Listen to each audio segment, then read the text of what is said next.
This is the 4th of August 2021, and we are doing a sort of collaborative effort for, I don't know, Scottish People's Forum maybe? Scottish People's Forum and Scottish Corona Stories, yeah. Corona Stories. Today I'm speaking to Steve Pollard for our Corona Stories listeners who might not know who he is. You're the chief admin on Scottish People's Forum? Chief's a big word.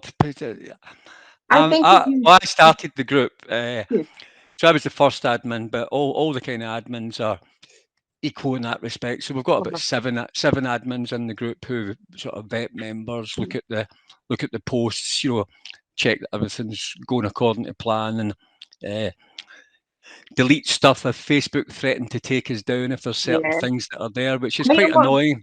It's quite a lot of management required. Yeah, there's a lot of work. I mean, the forum is a group where everybody can post. I've got some other groups that I'm admin on where only the admin can post, and strangely enough, they actually work quite well. So the admin set the tone for the conversation. The admin bring the content, they bring the stories, they bring the articles. So you're less likely to get taken down because admin can play within the rules, if you like, and then the members connect with the stories, and they all, the conversation thread in the comments section is where the action is. In many ways, that is where the action is anyway. The comments thread, the comments section in posts is kind of where it's at. That's where the fun is to be had, in those exchanges. So interestingly, both methods work. But if you have members able to post, then you need to, in some way, have admin checking it. Because if you have a free for all, your group will be down in a week. Yeah. If you don't check stuff, the group will be down in a week. So you started the Scottish People's Forum, and then you've been doing lots of bits and pieces of activism. That sounds like I'm minimising it. Quite big bits and pieces. I mean, I think everybody's doing different bits and pieces. It's what to do that works best. I think that's the question I keep asking myself. What's going to be most effective? And you've recently started the Awakened Pages.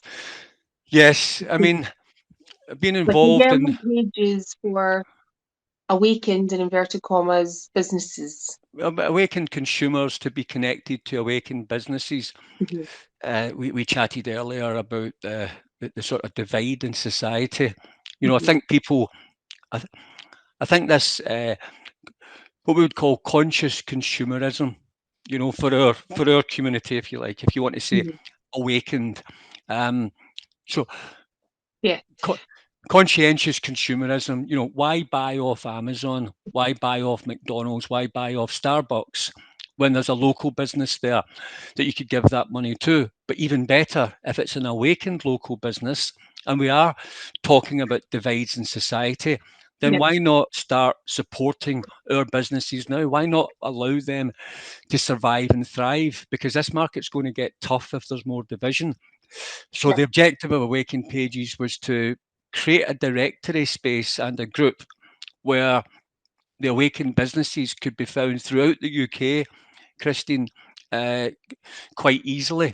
And we have some challenges getting that. It's like, you can't get 100,000 businesses or 20,000 businesses into a directory in a day. No one's done that. You don't just open your doors and the businesses are there, which means that from a directory point of view, if someone's in Liverpool and they want a plumber in Liverpool, I probably don't have a plumber in Liverpool there today.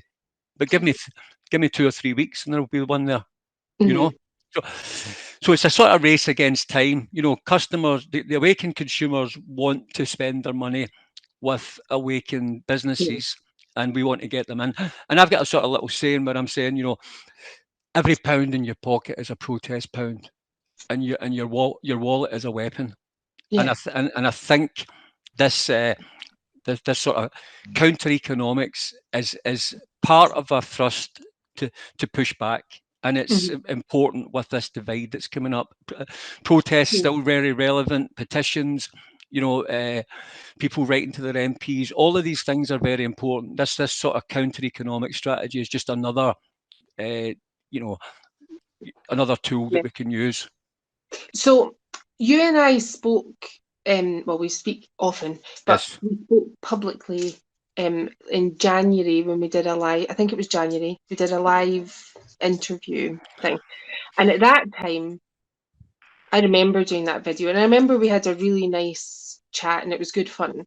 But I remember just feeling, and certainly when I look back on it now, there was just such a cloud of oppression over us. It was horrible. Yeah. It was January, it was dark, it was, well, it was a Scottish January, and we were in lockdown, we We were were in under, tier 4, weren't we? You know, you couldn't even yeah, we were protest, I don't under think. house arrest, and it was just a grim, horrible time. The kids were off school, and I just remember it's such an unhappy time. And I remember you say, I think you did say that it was coming out of lockdown was worse than going in. Mm-hmm.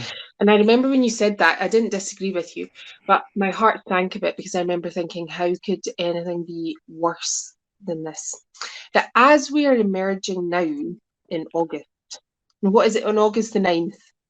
We're going beyond level 0, Nicola Sturgeon said yesterday, but still with restrictions. So, like level -1, but we're still living restricted lives. And I have certainly noticed this time that I think that this emergence from lockdown has been the most divisive yet. I think every time we come out of lockdown, it gets worse somehow. Yeah, I would agree because you see the damage that they've done to the human psyche. Yeah. You see it firsthand. You see it with families, they're fighting, they're dividing. You see it in shops, you see the looks on people's faces when you're unmasked. You know, I give masked people a certain look, you know, of disdain or I just give them a look, but they give us a look as well. See, The I divide, don't, I don't look at masked people at all. right? So I don't see that look. They don't I don't exist to look you. at them. It's like they don't exist in a way because I can't I cannot stand to look at a masked face. It doesn't make any sense to me, especially when it's people I don't know. Was it, Especially when it's just been in their pocket or hanging around their neck or it's loosely it's not even that. It's fitted. just, Or, I don't see the point in looking at a masked face. I'll need to check that my friend's on your business page actually, because my friend's got a very much awake business. But I was in her shop last week and the landlord came in. Mhm. And I was just hanging out in her shop, and I could tell by the way he was talking that this was a landlord that they've spoken about. They all get on brilliantly. And he was wearing a mask. Now, I've never seen this man before in my life. So I was looking at his face and I saw his masked face. And I just, as you do, I mean, I'm saying I don't look at a masked face, I don't often, but I was watching him because I'd never seen him before. And I'd kind of filled in the rest of his face in my imagination. Anyway, no one in the shop was wearing masks because my friend doesn't wear a mask, she's exempt.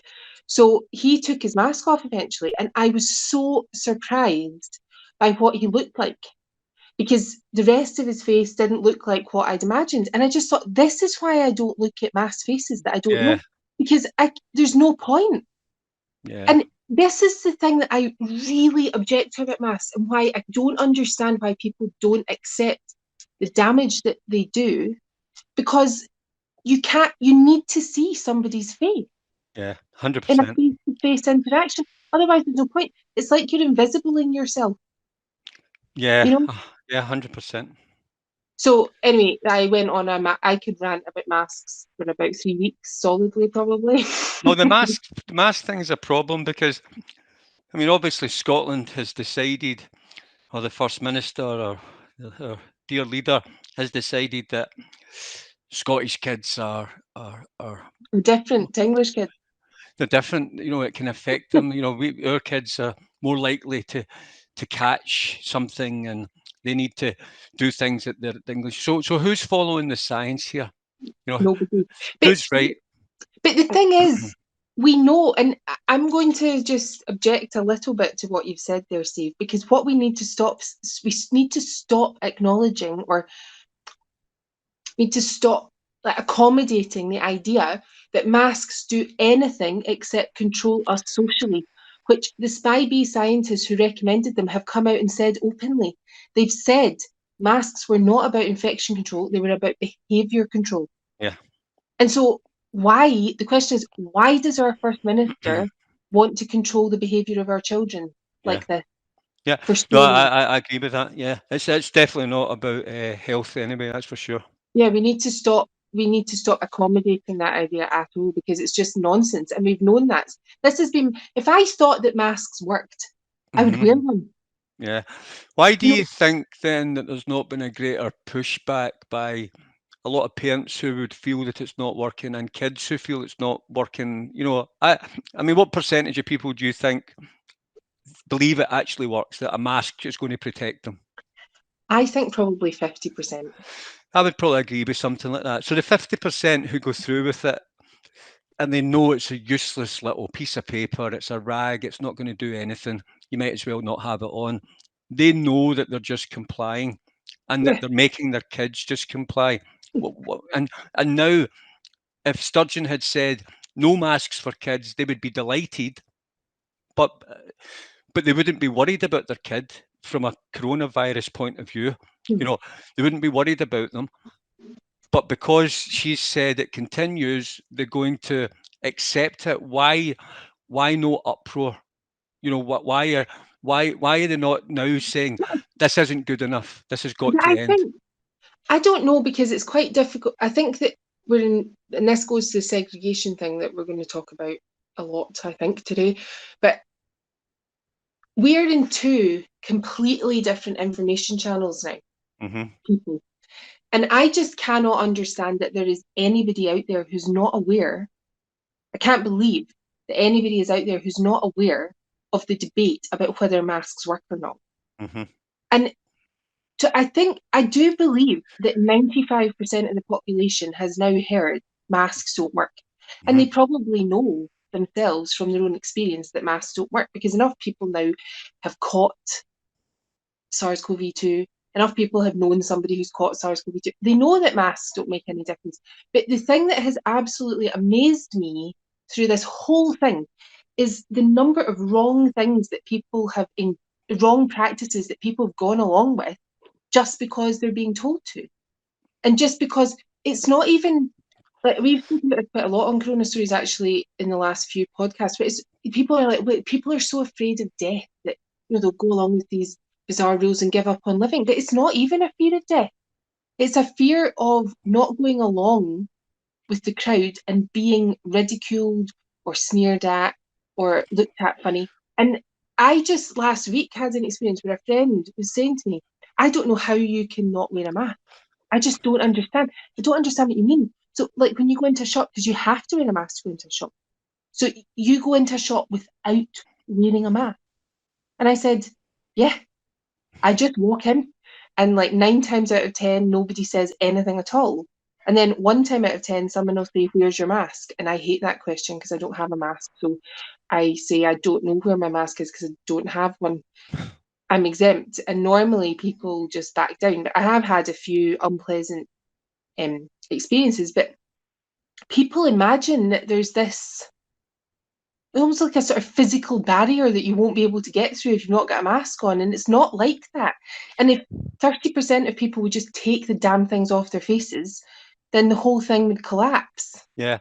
Well, I was out doing some shopping the other day, and it was a while since I've been in like Marks and Spencers or any of these big stores.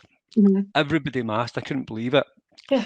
But I feel now, because I've never worn a mask, I feel that you get a better service without a mask. I feel as if you get treated like a VIP. You know, I I was in Marks and Spencers and I asked the woman a question. And I was quite happy. You know, quite up close to her, and I was asking her a question. She stood. She spent the time with me, and she recommended other shops that were not Marks and Spencers.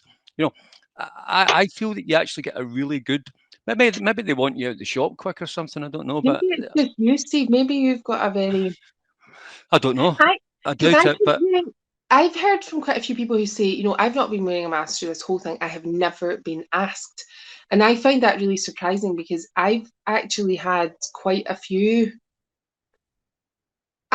unpleasant experiences. But I'm an adult and I'm a grown up, and I know I'm tough enough to be able to handle unpleasant interactions, because I really do believe that masks are evil. Yeah. It's an evil thing to ask people to replace their facial identity with a political identity. And that's basically what it is. Mm-hmm. It's like, I'm a nice person. I went into Home Bargains last week, and there was a sign outside the door that said, "Be kind, wear a mask." It's like, Mm-hmm. I am kind. I do not need Home Bargains to instruct me in how to be kind. Yeah. Like, just, why don't you just sell me some cheap crap? That's what I come to It's Home very subtle. Bargains. It's very subtle programming when you get be kind, wear a mask. You know, it's a Mhm. strong marketing message there. It So is. if you don't wear a mask, you're unkind. Yeah. And this is You've got this this- is the selfish. This is you're selfish. yeah. That's where thousands of those messages are where the yourself.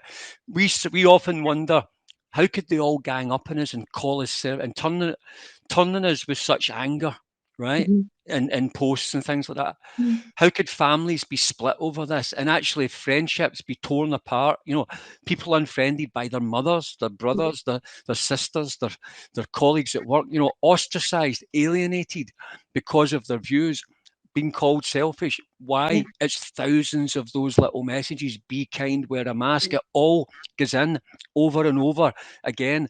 And Mhm. it's coming from different angles. It's not just BBC. It's on No, the news. no, it's It's everywhere. in the background of the shops that you're in. The Mhm. radio. You know, you go into the co-op. It's please remember where you know all of that stuff. It's just playing round and round, but it's coming. It's hitting you from every different angle, Mhm. and that's where the social shaming comes in. They become another angle, another part of the artillery and the propaganda weapon because they've been programmed to attack us. And so when people challenge me on it, like friends have challenged me on the fact that I don't wear a mask, and I say to them, but like on Corona stories, for example, we have. I mean, the Facebook page has gone quite quiet recently, but there was a time when I was messaging a lot of people who I didn't know. A lot of people were sending me messages who I didn't know, and they were saying, my autistic child can't go to school now because they can't stand the masked faces everywhere. And I'm like, is Yeah, no, that kind? yeah, Is that kind to create a world where all these children, and there are many of them I know, because I could name many of them right now who I know cannot now go to school because of everyone wearing a mask. It's like, that isn't kind, mm-hmm. you numbskulls. Yeah, That's idiotic. But this, it's funny that we seem to have been programmed as a society for years now to be so ready to believe the worst of people. So if somebody's not wearing a mask, it must be because they're an arsehole who yeah, want people to die of SARS-CoV-2. It's just an absurd thing to think. I mean, there might be yeah. like You're an anti-vaxxer. You're a granny killer. You're yeah, you're selfish. an anti-vaxxer because you just don't want that little prick in your arm to save a whole load of people. It's like, well, no, maybe actually there's more to it than that. Yeah, You know, but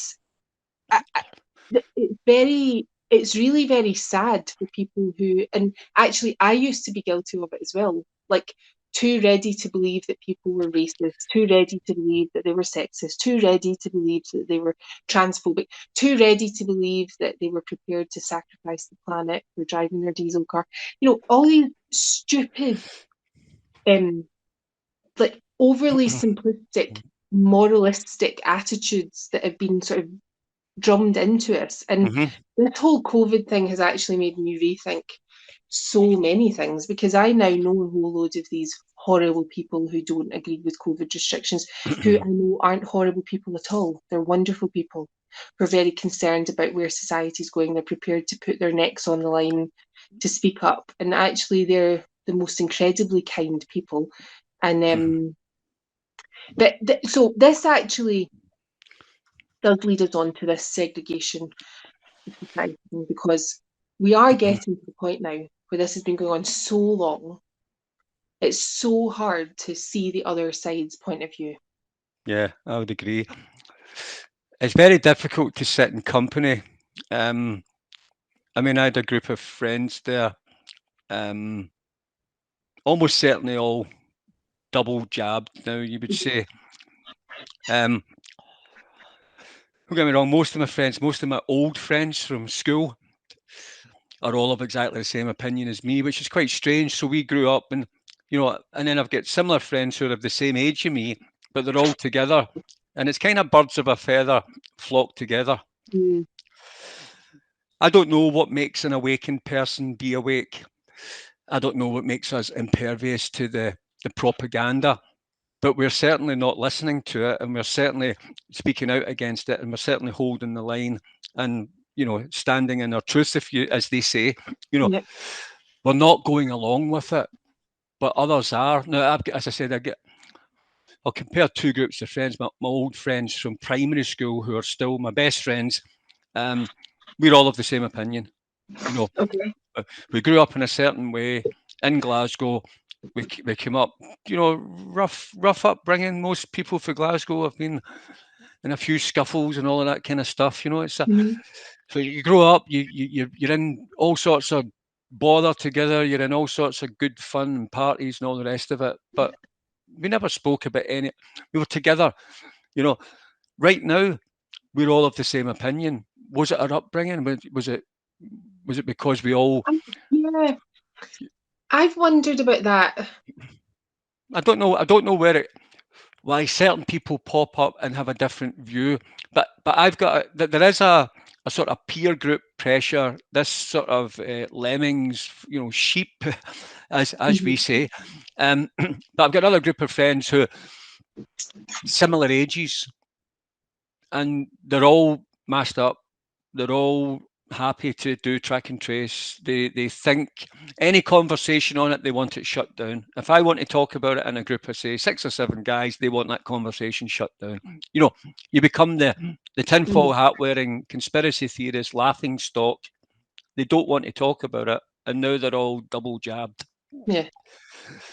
And I So, don't want to sit and I don't want to watch it because I knew them before this, and my opinion of them has now changed in many ways because I look at it and think, why, why have you accepted it? Why have you acquiesced? Why no fight at and do all? you think so? Do you think with the kids that you grew up with, your oldest friends, you were all from quite a working class background?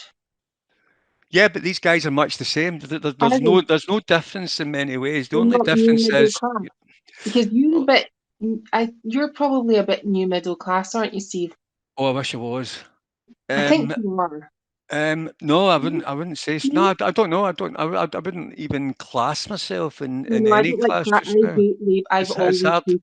It's a I hard hate one. labels I because think we're I all. think I live in such a middle class area, and people are, I think the middle classes are the compliant ones. So, you know, the super toffs, for want of a better phrase, they don't really care about COVID rules.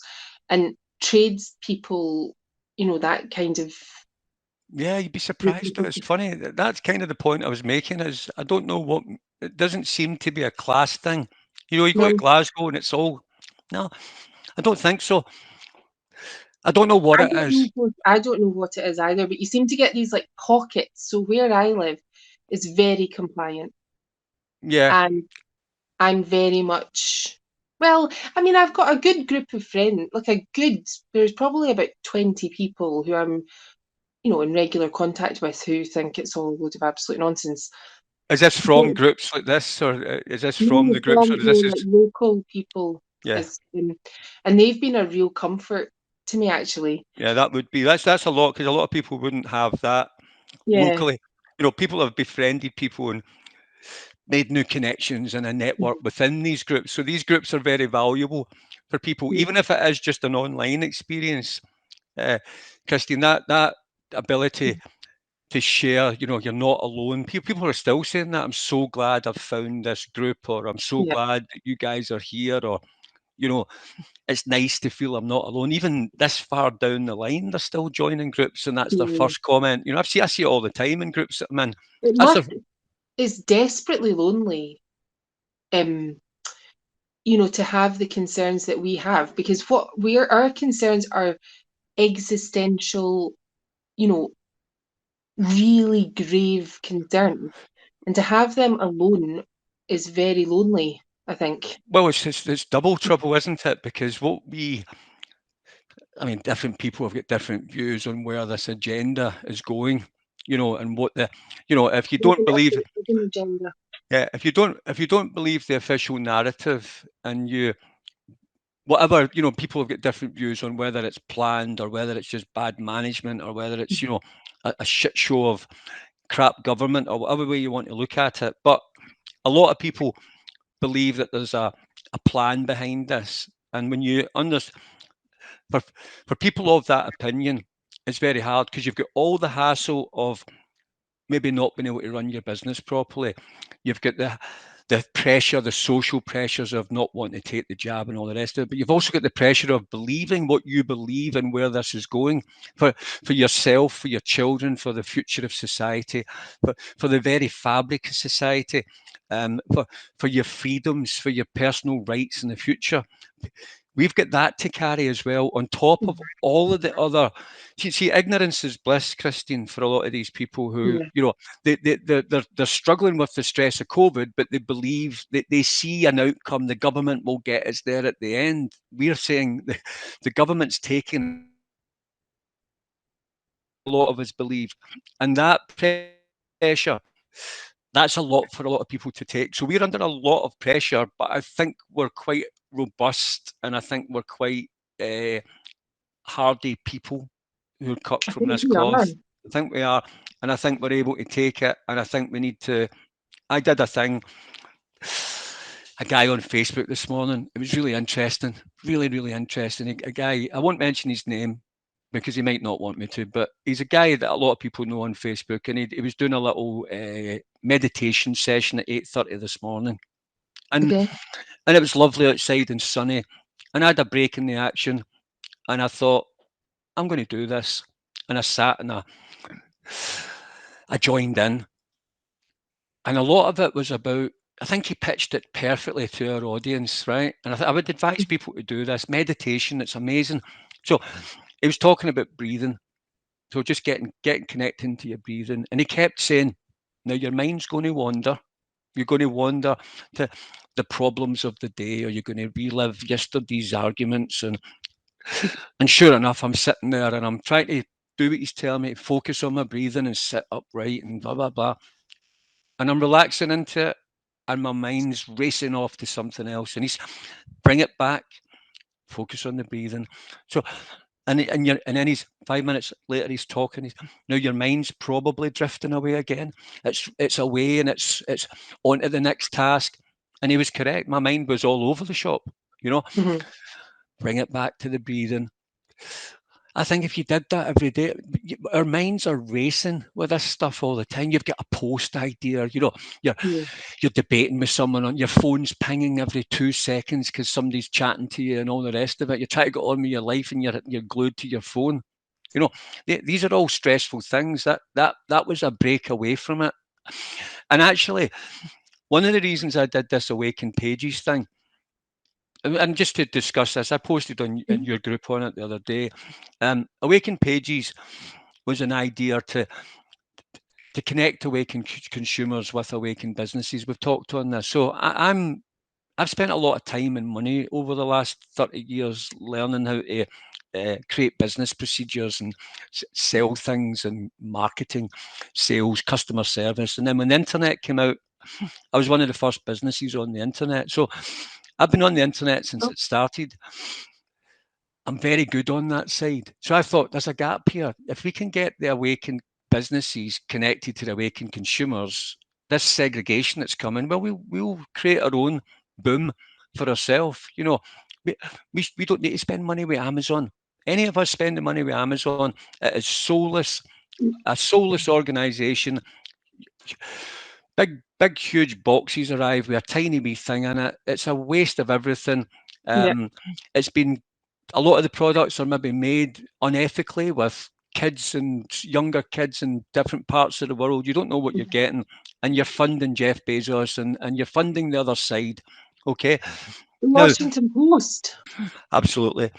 Now we've got other businesses who create little gifts. So why are we buying a gift on Amazon when we've got awakened business owners who work Mm-hmm. from home, pouring their heart and soul into wonderful jewellery and soft Mm-hmm. toys and gifts for babies? Amazing. I mean, the people we've met doing this has been absolutely amazing. But do you know what? It's actually very upbeat and very positive. Now, I'm a naturally positive person, but we're all dealing with a negative subject. This is not a positive place to be in. No. Okay, so it takes a lot to take positivity out of the situation we're in. Now, I spent the last 5 months not really working, and even before that, at my work, not really working and thinking about this because we're in a situation, we're in the belly of the beast here. This is not a good place to be. And a lot of us, you've set up groups, you've set up, Inform Scotland, some great groups, you've spoke at protests, you're involved with heart, we're all stepping up and doing what we can do. Now, in that 5 or 6 months, I'm dealing with it and I'm trying to get involved in the protest movement and where's that going to take it? And if you look at London, and I deal with a lot of the guys in London as well, where's these million-man marches taking it? Are we making progress there? I'd love to think we could. I think it's a massive step in the right direction. I'd love to see more people joining. And I think there might be a time where everybody hits the streets. But most people don't want to do that. And what I was looking at as well, what can you do? What can somebody who's not ready to put their boots on the ground today do? And that's where I get back to that sort of saying every pound in your pocket is a protest pound. Withdraw our financial support from the corrupt system that's out there, the soulless corporations. Withdraw your financial support for the small business owner in your community who actually looks down his nose at you because you're not wearing a mask, or makes your life misery and says you need a lanyard in here and you have to sit outside, or they just make you feel unwelcome. Why give them a penny of your hard-earned cash ever? Find the places that value your custom. Awaken businesses dealing with awakened consumers. Now, my point of that story is, since I started doing that, it's very, very positive. Yeah. I'm not entrenched in negativity. I'm not entrenched. I'm waking up and thinking, where is this going? How do we get out of this? I'm working on a small part of what I think is a solution that I can bring to the table. It's right in line with my skill set. This is everything that I do. I can help small businesses get more money. In many ways, we will save some small businesses from going bust because we'll give them a lifeline. Okay. And it's very, very enjoyable. It's good energy. There's some good energy. So I think there's ways for us to just almost say, let's just do what we're going to do. Let's just move on, protect ourselves, get ourselves organised. If the worst happens and society splits, well, we'll be organised and we'll be split and ready. You'll have access to all the things that you need to survive. And if our awakened businesses do well, they'll be the employers of your sons and your daughters and yourself, maybe, if you need a job, because they're actually doing well. People who get made redundant as well, Christine, just as a final point on this, people who get made redundant, I don't think that's a bad thing if they've been on furlough. I often talk about furlough being a holding bay for the future unemployed, which it is. Okay, these people, if they get made redundant and they get 15, 20 grand redundancy payout from a business they've worked for 15 years, who wants to double jab them or whatever, or make them wear a mask, that's not a bad thing. They've got a cash injection. The world's changing anyway. They don't believe in the way it's going. They don't want to be part of it. They can learn how to be a jeweler or an artist or a writer, or they could start work in a farm or invest in a little garden pod and rent it out to awaken people in their massive garden. If whatever they can do something different, and maybe it's a chance to do something they've wanted to do all their life. Every cloud has a silver lining. I'm a great believer in that. I don't think people who are going to be losing their jobs or leaving their jobs are necessarily in a bad place, as long as we get our awakened economy in order. And that's basically what I'm trying to do with this. It's a really interesting initiative, and we're absolutely loving doing it. There's some Mhm. good energy there, and people can leave behind their other groups where they're talking about the agenda and Bill Gates and all of this stuff, and they could just come in and look at what some businesses are doing. Lovely businesses who do amazing things, and they can leave it. It's like it's like that meditation. Get away from it for a while and do something else. It's like getting away from it for a while. I look forward to doing this every day now. 12-hour shifts on this, Christine, to get this done. Don't mind it at all. Really delighted to switch my computer on in the morning and get started with it. It's really, really enjoyable. Good. Yeah. So it's Um, it's a very it's about positivity over negativity, I think, is the key. And I think also about protecting, like as you were saying, being us is quite stressful. And I mean, being awake or however you want to put it is quite stressful because, as you say, not only have you got all the restrictions to live with, you have an awareness of what you think is coming next, and it's very worrying. And we don't want people like us to get demoralized. So anything that we can do to support one another, not just from an economic point of view, but from an emotional point of view as well, is It's all connected. As you yeah. as you create this, It's also just more fun. It's it's, just more fun going into a cafe that doesn't care if you're wearing a mask and isn't going to nag you about tracking and tracing than going into a cafe that's all rules, well, rules, rules. well, this is quite an important thing, because if you look at it in places like Ireland and other places where they're doing this, these cafe owners just now are doing a sort of blended mix of customers. In the future, they might have to make a choice. They might have to say, I'm a vaccine only cafe because that's what the government want me to do.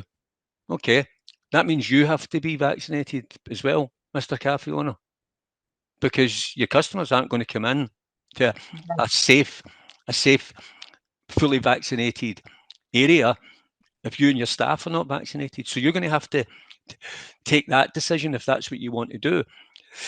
The alternative to that is them being able to stand up and say, well, if you've got vaccinated cafes, I'll be the one unvaccinated cafe in town. Okay. Now, we need to support the hell out of that guy. We might as well start supporting him now and let him see Mhm. that there is a market for unvaccinated customers. And it's horrible to have this conversation, Christine, but that is the direction of travel here. It's just whether he'll be allowed to have his unvaccinated cafe. I don't think they can stop us. I genuinely don't. Under the common law, everything's done by consent. We have to consent to their nonsense. Do you know what I mean? It's Mm, like the vaccine. They can't make you take it. no. It's up to Well, you. that's why Yeah. they're talking about You don't passports you because don't need you don't need to wear a mask.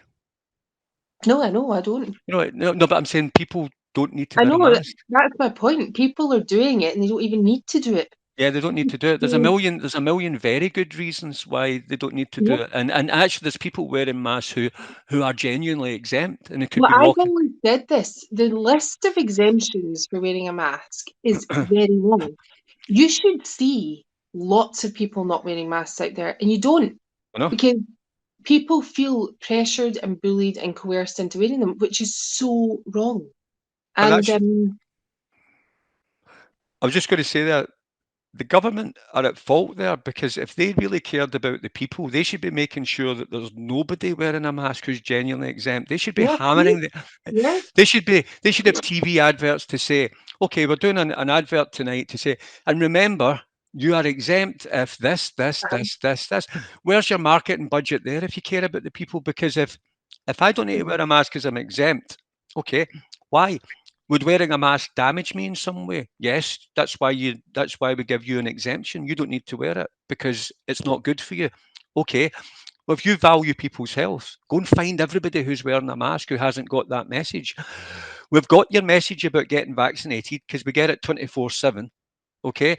We haven't had the you're exempt 24/7 no, message if you really care, I don't know the percentages, Christine, of people who are exempt and walking about in masks all day, or working in masks for 8 hours a day, or kids at school who are wearing masks who are exempt. But I'll tell you, it's probably pretty high, and they're getting double damage done to them because they're genuinely exempt and Mhm. they're wearing a mask that they don't need And to then, wear. of course, it makes it so much harder for people who are exempt not to wear a mask because they're so unusual, and so people assume that they're at it, Yeah.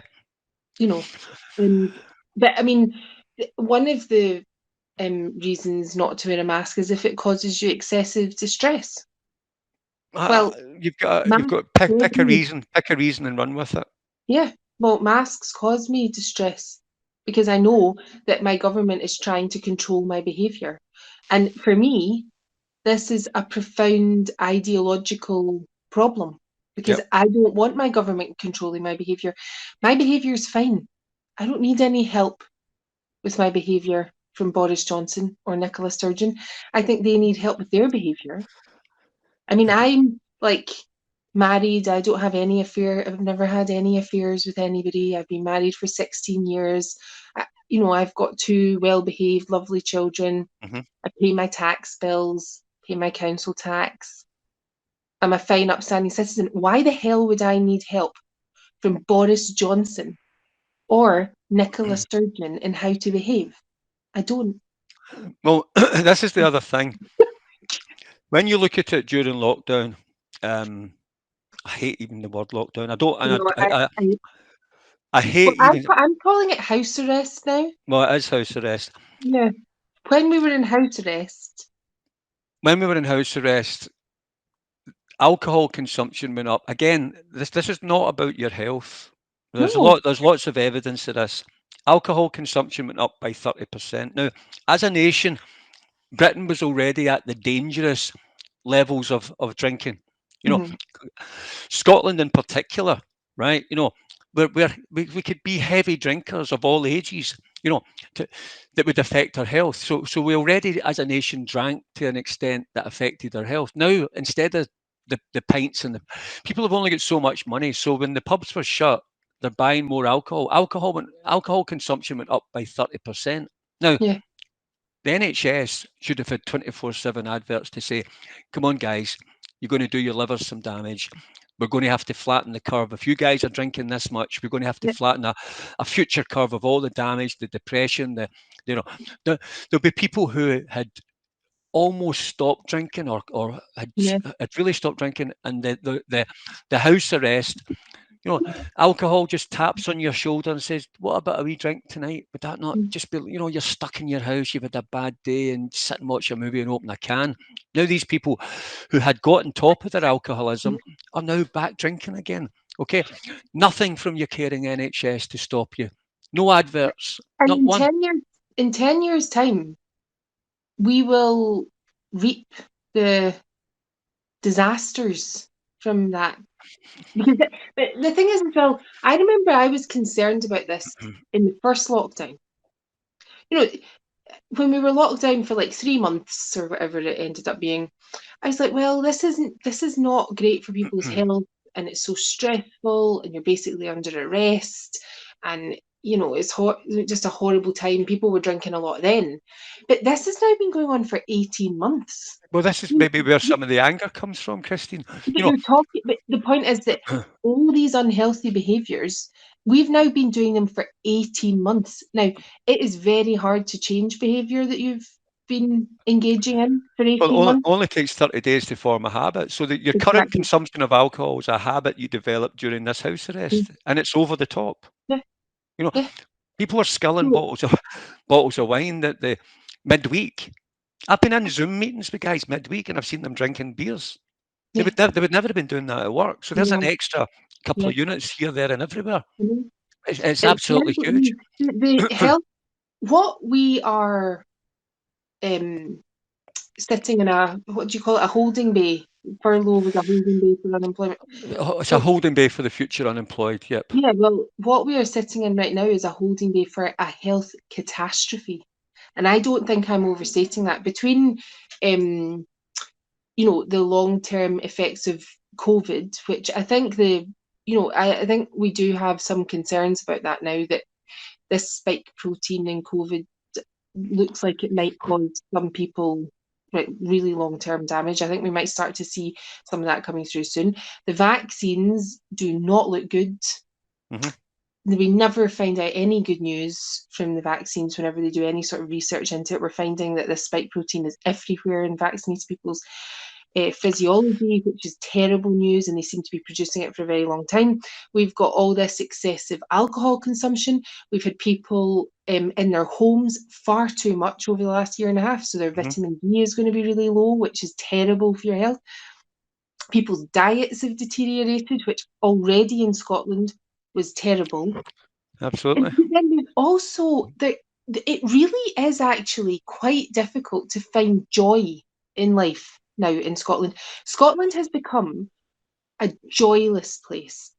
Even trying to go out for a nice meal now, you just get, well, hopefully with the help of businesses like are joining your group, we can sort of get on top of that now. But so I went out back in May, to be fair, when things were just opening up again. I went out with a group of friends to a well-known chain hotel for dinner, and it was just awful. I mean, Yeah. it really was awful. We ended up sitting out in a marquee, and it was wet and windy. We had to fight to get a seat in the marquee rather than outside in the rain and the wind. We had dinner inside because that was the only inside the hotel, that was the only place they could put us, but we weren't allowed to drink, and it was like, what's your details? And then, when we did go out to have a drink, it was freezing and cold. It was just such a miserable experience. It cost us an absolute fortune. And this was our first night out Mm-hmm. in a long time. And it was just miserable. And I went shopping. We were on holiday last week with my family, and we went to this shop that my daughters usually really enjoy going to. We're on an island, and you go in, and the very first thing that happens to you when you walk in the door is there's like a COVID safety manager at the front door to ask you where your mask is, and will you please sanitize your hands and all this. Of course, I don't have masks. The girls don't wear masks. I will not allow my children to put sanitizer from an unmarked bottle on their hands because I have no idea what's in there. And it's not just that, it's the fact that sanitizer does absolutely nothing to prevent the spread of SARS-CoV-2 Mm-hmm. because we inhale it, and you can't catch it from your hands. So why am I training why are people trying to train my children to be paranoid about their hand hygiene to an unhealthy, so I have a zero tolerance policy now for any sanitizer on their hands. So before you've even gone in the shop, you've had to have this fight with this lady at the door, and it's just like, it's What's all just, that negativity when we used to just go and turn up and have a day? Used yeah, to go. remember when you used to just walk into a shop and Well, then, remember you and 10 of your pals could go anywhere. I don't You and I and 10 of our maskless pals couldn't go in. Nobody wants us in. know. So Because but it's not the pub owner necessarily. It's his concerns about these customers and what they're going to say I about know. how they handled It's us, just, and are we keeping the place but safe for my them? point was though that there's just this, even at best, a low level stress all the time. That And gets back to that point, Christian, and this is, we were sort of trying to, we touched on this earlier, and it's a big point. Where does the anger come from? Families splitting up, the anger, friends unfriending friends, groups of friends. I read something the other day. An old woman posted in one of the groups I'm in. The old woman, she was 72. Sorry for any listeners who are 72. You're not old. But a 72-year-old woman, she did a wee post. She said, I'm in a library club and we used to all meet. And yes, did you see it? yes, I got an email from the rest of them saying they don't want me back because so I'm going to start my own library club. which is not And that my good. heart was breaking for it. And I thought, that's happening up and down the country on a small, medium, or large scale with families, friends, colleagues, uh, Yeah. all sorts of people, brothers, sisters. They're all having these challenges, and you know who can go to certain places. And as I said, you add the programming and the propaganda to the constant hangover of the over drinking You know, people are grouchy with a Yeah, hangover. Okay, so what we have now, as we unlock from house arrest, is a lot of grouchy people out there, a lot of road rage. You know, a lot of "Where's your mask, mate?" Well, yeah. what's it got to do with And you? all of this is very unhealthy. It's unhealthy for the mind, and it's unhealthy for you physically as well. Yeah.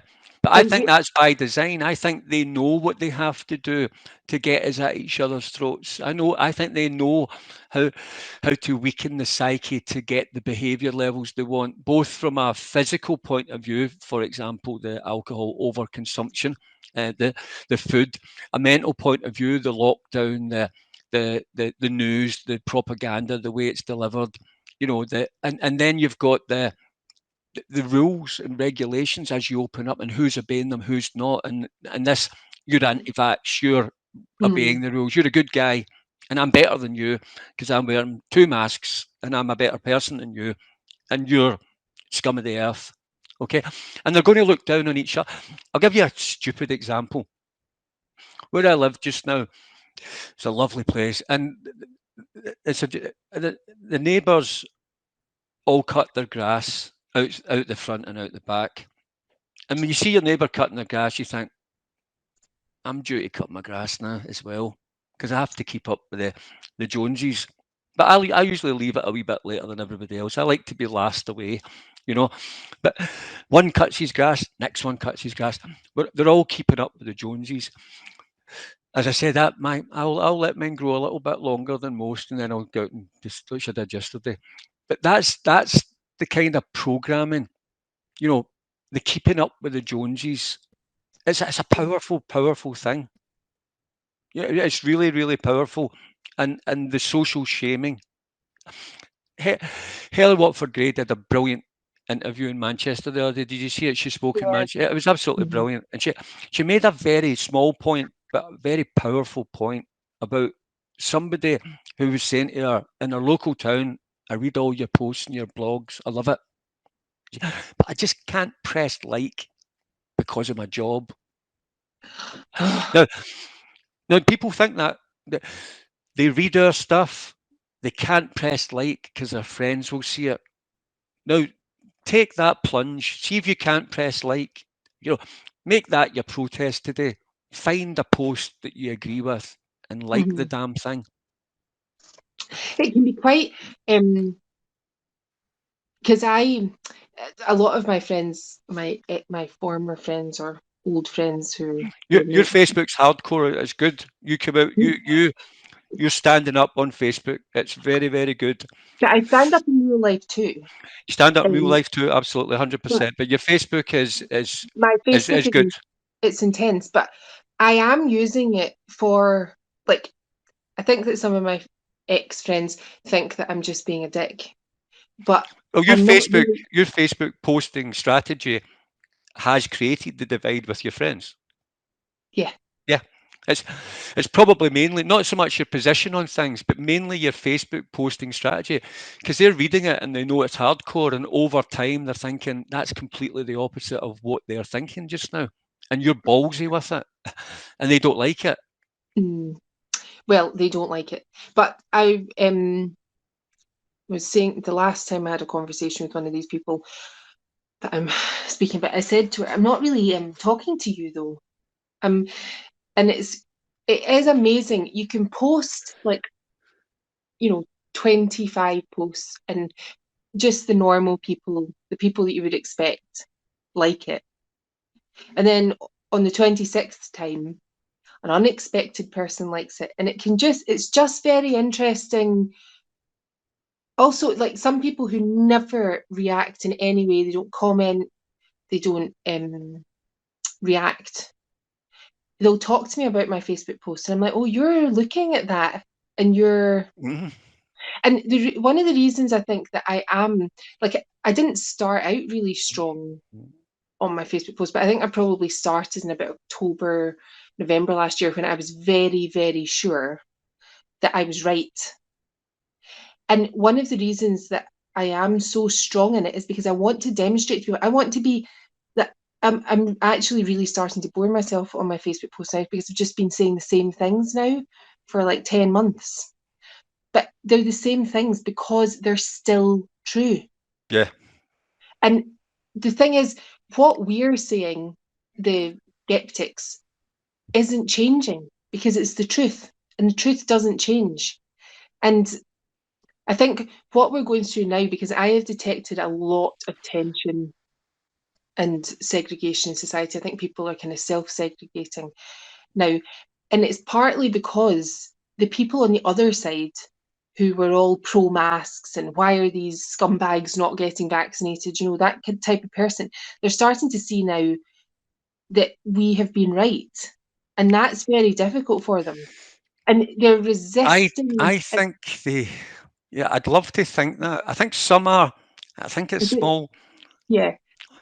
But I think it's small. I see, don't think I don't think even if they lived through us being right, I don't think they could even see it now. They're no, so no, there's some people who will never, they'll dig their heels in further and further.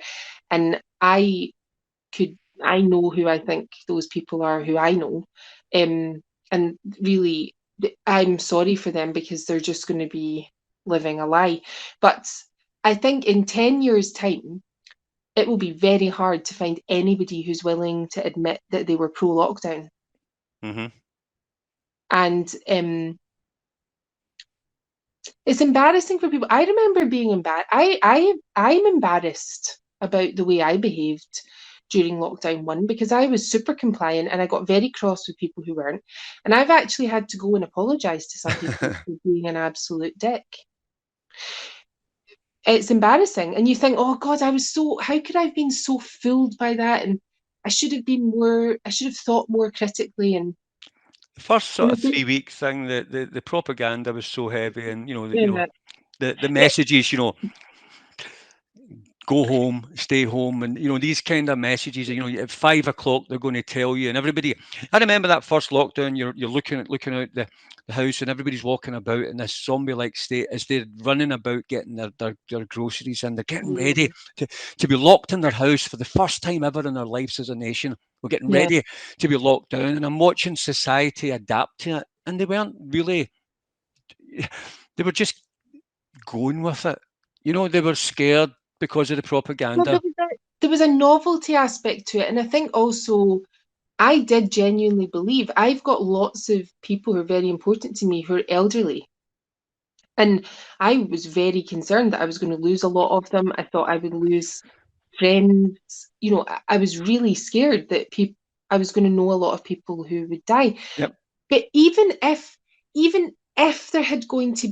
there was going to be a lot of people who were going to die, even if that had come to pass, it still doesn't justify the destruction of your society, which I would argue is exactly what we have done here. Mm-hmm. Even if it's a temporary destruction, that is not acceptable. The government cannot make that decision for you. And I don't know, that's not the role of government. The role of government is to represent us. Like you say, we are governed by consent because we Mm-hmm. live in a democracy. Democracy is about more than voting, it's about more than what the majority wants. Mm-hmm. It's about the government understanding that they work for us. And this is the problem that I have with my friends who continue to disagree with me. When I say, they'll say, oh, I'm a conspiracy theorist, or oh, I'm so doom and gloom, or I'm being excessively negative. And it's like, no, actually, I'm not. Because what you have been doing the last 18 months with your compliance is training the government to be authoritarian. Mm-hmm. Whether you believe there's been a great plan to install all this or it's an accident is completely irrelevant, in my opinion. Mm-hmm. We have trained our government now to be authoritarian, and it is incredibly difficult to undo training like that. My children are going to live in a more authoritarian environment. There is no doubt in my mind about that Yeah. at all than they were when they were born, Mm-hmm. because of the disappointing inability of people to actually stand up and do the moral thing. Somebody's telling you it's nice to wear a mask, so you just wear a mask without actually thinking, is this actually the right thing to do? And And stick it on your kid and not stick up for them in a way because you don't want to be that parent. and it's also, actually goes to a number of movements that are happening in our society just now. It applies to all the big challenges that are always being we're always being propagandized about, like climate change or racism or sexism or whatever. We've got all these big challenges, and there's all these like really simple solutions, and nobody ever asked. But no, I mean, there aren't simple solutions, but they're presented as simple solutions, Mm-hmm. and nobody ever asked, but why? What's the goal here? Like, what's the plan? And this is the problem. This is what we did wrong as an electorate in the first place, I would say, where it's like, okay, we're going to lock down for 3 weeks to protect the NHS. How will we know that the NHS has been protected? What's the Yeah, well, what's the yeah, what are yeah. the criteria that we're trying to meet here? You know, It's and just pure one trust. We just assumed they knew what they were doing. there's no objective, and that's the same. Like it applies to all the big questions in society and that we're facing as a society. Mhm. And nobody ever asks why. So for example, like we're banning the sale of internal combustion engines by 2030. Why? Because we want to reduce CO2 emissions. But is that going to work? But how much of a difference will that make? Does reducing CO2 reduce temperatures globally? Nobody's asking these questions. They're just like, well, we're being told that we need to reduce CO2, so that's what we're going to do. And we might just destroy our economy in the process, but who Mhm. cares? Because we've got this goal to reduce CO2 emissions, so that's what we're going to be doing now. And Well, that's coming, isn't it? I mean, this but is this, it's the same. It's the same problem every single time. but this is the You know, same template, though. You could imagine yeah. a climate lockdown that Uh-huh. the air quality is too low. We have to, You're already talking about it. yeah, and the template is there for it. Oh, And like we're in lockdown. It's only basically, 3 weeks. 3 weeks to clear the air, 3 weeks to clean the rivers. Whatever. huh. And then there's the whole like they've started talking now about flu. Asymptomatic flu. I saw that there was a poster up in an NHS thing. Yeah, All our staff need, because you can have flu asymptomatic now as well. And you're like, oh my, like, yeah. So now, okay, now, flu's going to be this deadly. yes, Now people are going to be, oh, he's got the flu. Did you hear he's got the flu? Do you think he's going to make it? We never reacted like that to the flu. You just get a it's, lemon sip and go on with it. it's like so. And I've heard Susan Mickey talking about, wearing masks to prevent the spread of flu, and maybe we have to shut down every winter to prevent the spread of flu. And again, it's like, why? Why are we trying to prevent the spread of flu? Because if you try and make it hard for a virus, the virus will get better at doing what it does. That's the Hmm. first thing. Secondly, who are we trying to save from flu? People who are dying anyway. I mean, basically, flu kills in the vast majority, again, the elderly, people who are close to death anyway. So, flu, they maybe catch flu just before they die, or maybe flu speeds up their death. But okay, obviously, in an ideal world, we would never get sick. But if we prevent flu, let's say for the next 10 years, we manage to seriously reduce flu deaths in the UK. Well, what are we going to be extending elderly people's lives, or are they going to die of dementia earlier, or Hmm. what is the objective here and why? Well, what about the quality of life of people? Exactly. But you just can't have a discussion about anything because somebody goes on the We're not news allowed and to be says, sick. We're not allowed to be ill. I I can't believe I've been fairly public about this, but we had COVID in our house, and it wasn't nice at all. It was Hmm. not a nice experience. It was a very for one of our family members, it was really quite a frightening experience. But in a way, I had COVID, and I felt ill for like 2 days, properly ill, with a cough, and I had a temperature, and I couldn't do anything without needing to sit down. It was very unpleasant, but it actually felt like quite a novel experience because I Hmm. haven't been ill for so long. And that's because I'm not interacting with people. And I wonder, I'm not to the same extent as I used to, and I do wonder what is happening with all these other viruses that we used to get.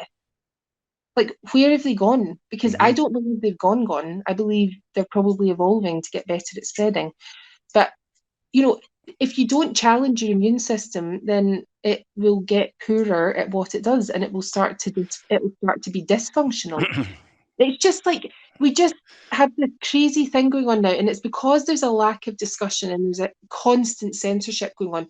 So Susan Mickey will go on BBC. Susan Mickey, the communist, the political extremist, goes on BBC, says things like, well, we need to eradicate flu now.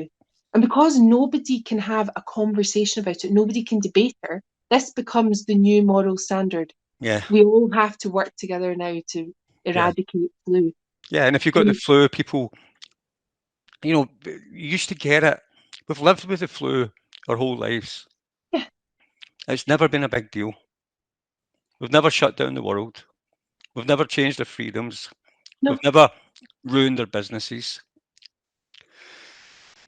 torn apart the psyche of society.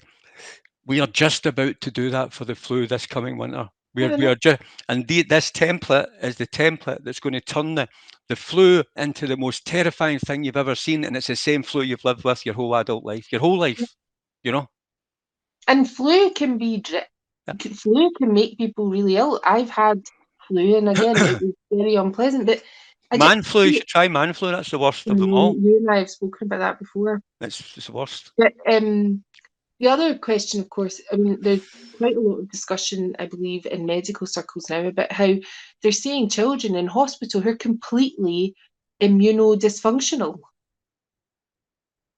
And you're like, great, thanks very much. We've been having an interrupted education for kids socially distancing, wearing these daft masks on their faces in secondary schools all this time. And the effect of that has been that we completely screwed up their immune systems. And for younger children, it's a crime.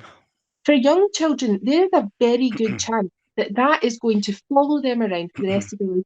Our immune systems are incredible systems, which we barely even understand the basics of scientifically. But you can't just skip the process of developing one. And, it's like, see in 20 years' time, when my daughters are grown up and they start to experience immune dysfunction, or all their friends start to develop immune disorders because of this madness that we've engaged in the last 18 months. Where's Susan Mickey going to be then? Because I'm going to want to have words with her. Well, I can tell you. This is the problem. They get away with it. It's like she won't be there. It's like Hancock. He's managed to disappear. All these crimes are swept under the carpet.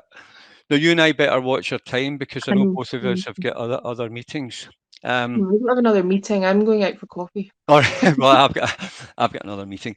But yeah, so that's been really good. I hope we haven't. I think we've covered a lot of points that have been quite useful. Yeah. You know that you and I could chat for hours if we were left to our own devices. So I think we've covered most things. I would just say, to summarise for anybody watching, I think there's some positivity out there, and it's I'm immersed in it myself just now, and I've been immersed in.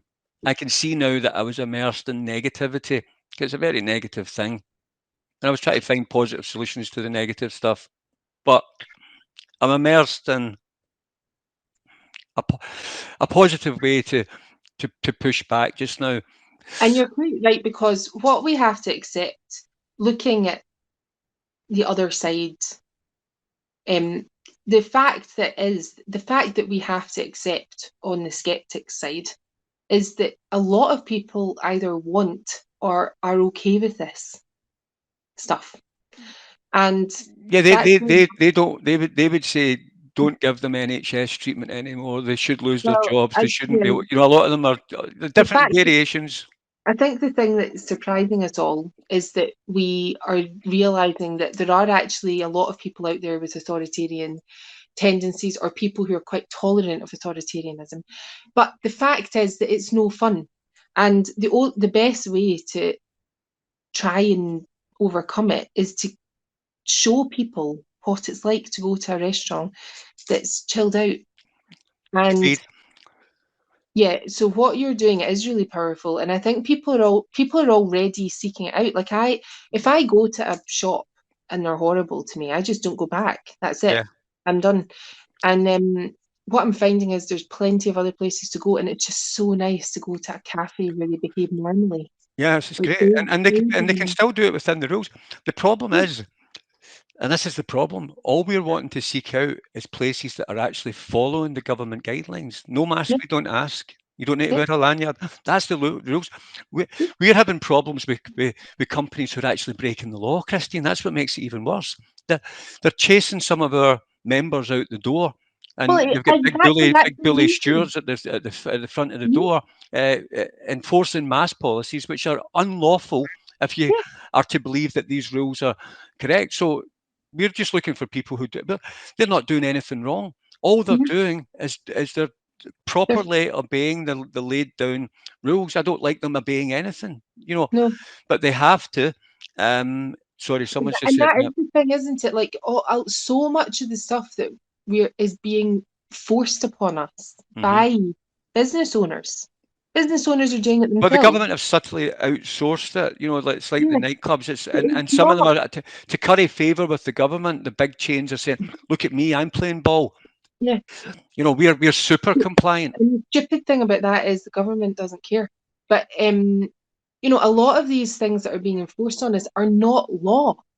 Yeah, I Like know. my understanding of track and trace, for example, is you're not compelled by law to comply with that. Yeah, I think it's a but try telling a business owner that and yeah, I still know. getting in and then trusting the food that turns up at your table after forcing your way in their door against their Yeah, policies. no. You know, It, these are this all things. the situation is just mad. But if we can get enough businesses, like you're saying, just following the law by the letter of the law in a way that isn't draconian and authoritarian, then other businesses will see, oh, hang on, we don't need to behave like this Well, towards our that's kind of it, isn't it? And just these habits of dealing with Amazon. If we just diverted the Amazon budgets alone for these households that are in our customers. awakened community, we could breathe life into every single awakened business, and they've got better products than Amazon. You can get them Yeah, just as fast as yeah, Amazon. A lot of them are handmade, or we're speaking to people who deliver organic vegetable boxes and Durham yesterday, County Durham yesterday. They cover quite a wide area. right. Imagine you had those all over the UK, and you there's people who sell organic soaps and shampoos that they make themselves. Ex-chemists who make them with love and pour their soul into them. Now, you imagine you take some of your Tesco budget and you say, okay, I'm buying shampoo and soap from Tesco. Okay, no more. I'm going to buy organic soap from this guy. So there's some of your budget redeployed. Yeah. And you say, Mhm. Amazon, I go to Amazon and I buy gifts for people for upcoming birthdays. No, no more Amazon. I'm going to buy it on here. And there's some brilliant gift choices, absolutely brilliant. They'll arrive in the same time. Mhm. The person you give it to will have a much better gift, you know, probably cheaper, definitely better made, definitely an ethical thing to do because you know who's making it. It's a 72-year-old woman working from her house, Yeah. you know, and you can see her. We've got things where you can meet the owner. No, Little I know video, that's yeah, I like that on your page. Mhm. it's a people's game. If you and I were just talking just now, Christine, on a podcast, and I know you do a lot of podcasts, if a picture paints 1,000 words, a moving picture can paint 1,000,000 words. You know, you you can get someone in London can watch a wee video of a woman from home who makes stuffed toys, or a woman from home who makes jewellery. Every gift's unique. Yeah. Or somebody who does remote sessions for Reiki or energy healing, which I had the other day. You know, somebody in London can now connect with someone through our directory. Mhm. That opens up huge opportunities for these businesses. A lot of them train other people to do what they do. So there's future jobs for people who might be getting made redundant with some money. Back to some of the things I said earlier. Yeah. That there's positivity here, and it's a positive thing, and it's enjoyable, and it's nice, and there's a feel good factor of where you spent your money. So I'm going to throw my effort into that, and I'd encourage anybody who's watching this to come along and join us at the Awaken Pages group and visit the directory at awakenpages.co.uk. And if you've got a business, we want you on there. There's free listings there, which are very, very good, and there's other listings that are very low cost. Only because we have to do the work, we have to do these videos and edit them. It takes us work and time and effort to do. We're Mhm. we're we're doing far more than we're charging for it, and we've not made a penny yet, but we will at some point, and that would be good. That would be nice and deserved, because it only works if the team there are sticking in 60-hour weeks. Other than that, it's going to fail. I don't want it to fail. I want it to work. No. You know, we want it. We want this idea to work. It's an idea whose time has come, and we want to make some magic happen here. I think it was probably coming even without all this COVID stuff, because people were getting fed up using. I think it's there anyway, and there's a bigger piece with local businesses, whether they're I awake or not. definitely, like seriously, the Amazon thing. I used to be a big Amazon user. I was always buying stuff on Amazon, and I've really, really stopped. I mean, I've completely stopped now. But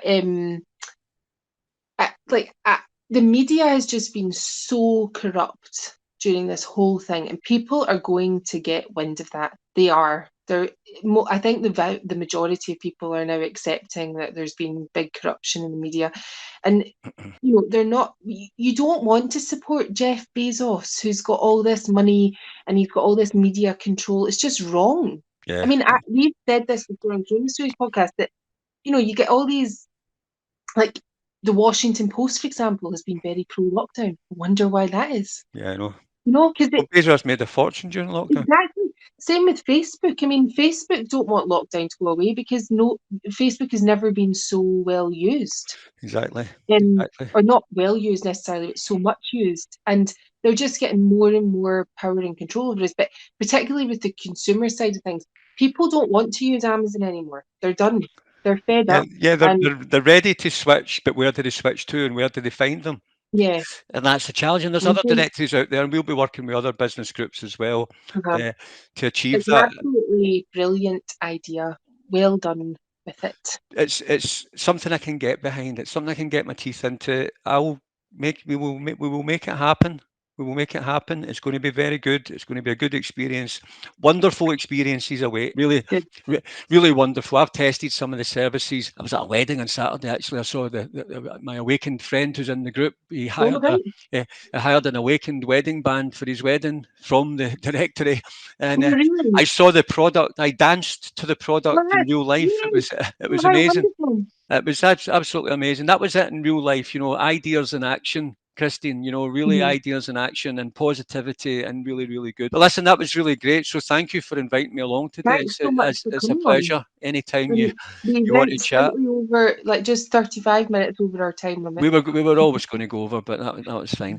But anyway, thank you very much. It's been an absolute pleasure. So I do appreciate that. And we'll get this on YouTube and both our groups. Corona Stories and all sorts of places. Yeah, we'll put it in different places.